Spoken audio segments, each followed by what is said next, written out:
Hello everyone, my name is Ryan Cam and welcome back to the AFI project. Today we're going to be taking a look at Billy Wilder's Hollywood tragedy, Sunset Boulevard. This was released in 1951 and it starred Gloria Swanson and William Holden among others. And it tells the story of a screenwriter named Joe Gillis, played by Holden. He has produced next to nothing in the screenwriting department and is up to his eyeballs in debt. And when he is running away from some loan sharks who want to take away his car, he stumbles upon the decaying mansion of one Norma Desmond, played by Gloria Swanson. She was a former star from the silent film age. However, she has fallen far, far away from relevancy. And she has been itching to try and get back into the spotlight. And she sees Gillis as her ticket back in. However, Gillis wants nothing to do with her, initially. But then when he realizes, oh, she's very rich, and she's given me the opportunity to write a screenplay. You know what? I'll take it. And the two engage in what can best be described as a toxic relationship. My first exposure to Billy Wilder was in high school when I watched his comedy, Some Like It Hot. That's an upcoming episode of the AFI project, nudge nudge wink wink. But I was so enamored with Some Like It Hot that I was like, you know what, I think I'm going to check out some more of his work. And I stumbled upon Sunset Boulevard, and I absolutely loved it. I've seen this movie several times since I first saw it. I even saw it once in theaters for a TCM Fathom event, and I have loved it each and every single time I've seen it. The absolute highlight of this movie is Gloria Swanson as Norma Desmond. Her character was based on several things. It was a mixture of several famous actresses who had fallen from relevancy, including Mae Whitman and Mary Pickford. However, there is a persistent rumor that the character of Norma Desmond plays off of a lot of attributes of Gloria Swanson, in that she was a big silent film star, but in recent times had fallen from relevancy. There is one scene in the movie where Desmond and Gillis are sitting down and watching one of Desmond's movies. It turns out that movie that they're showing within the movie was actually one starring Swanson herself. If I remember correct, it was not released in America, and so no one was able to go like, oh, that's the thing. But with Desmond, you catch on real quick that she's seen a lot of better days, and her sanity has just gone completely out the window. In one of the first scenes that are shared between Gillis and Desmond, Gillis says, hey, I remember you, you're Norma Desmond, you used to be big. And she gets insulted at that, and she says, I am big. It was the pictures that got small.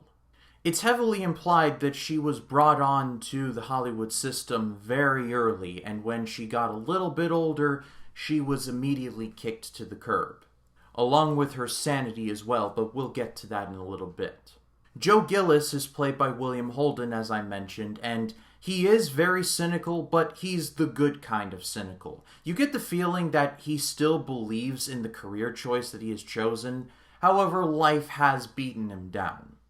And he frequently is like, should I have taken that desk job in Dayton, Ohio? And he goes back and forth.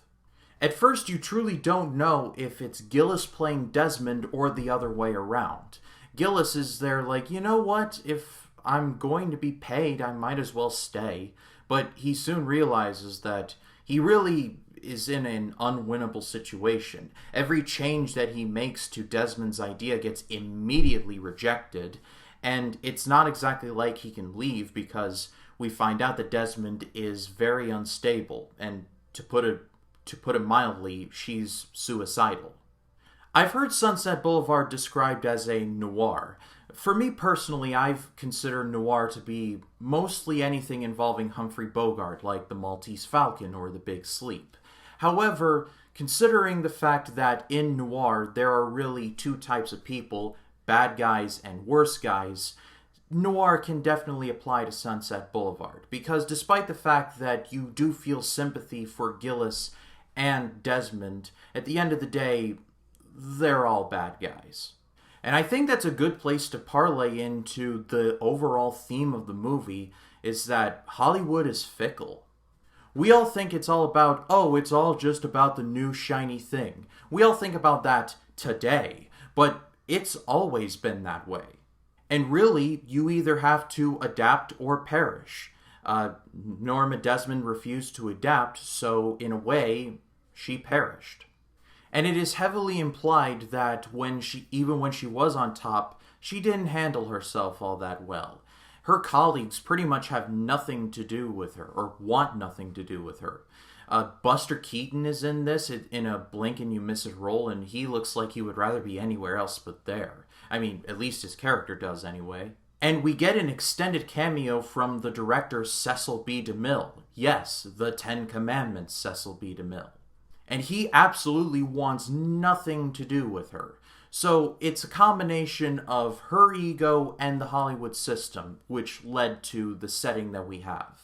I could talk about Sunset Boulevard for hours, but I mean, the simple answer is go watch it. It is a truly wonderful movie. The dialogue is quick and snappy. Everyone is dropping one-liners on each other, trying to play a game of one-upsmanship with one another. There's wonderful performances from Gloria Swanson and William Holden. Gloria Swanson, I believe, won an Oscar for her role in this, which that's very well deserved. And this movie's commentaries about the Hollywood system shine just as bright today as it did back in 1951. I think the biggest compliment that I could give to Sunset Boulevard is that it's timeless in all the right ways. But that is all for me, guys. Thank you so much, as always, for watching. Next time on the AFI Project, we're going to be taking a look at a movie that may not be as timeless as people think. It's Mike Nichols' The Graduate. But if you like this video, please be sure to leave a like, comment your thoughts on Sunset Boulevard in the comments down below.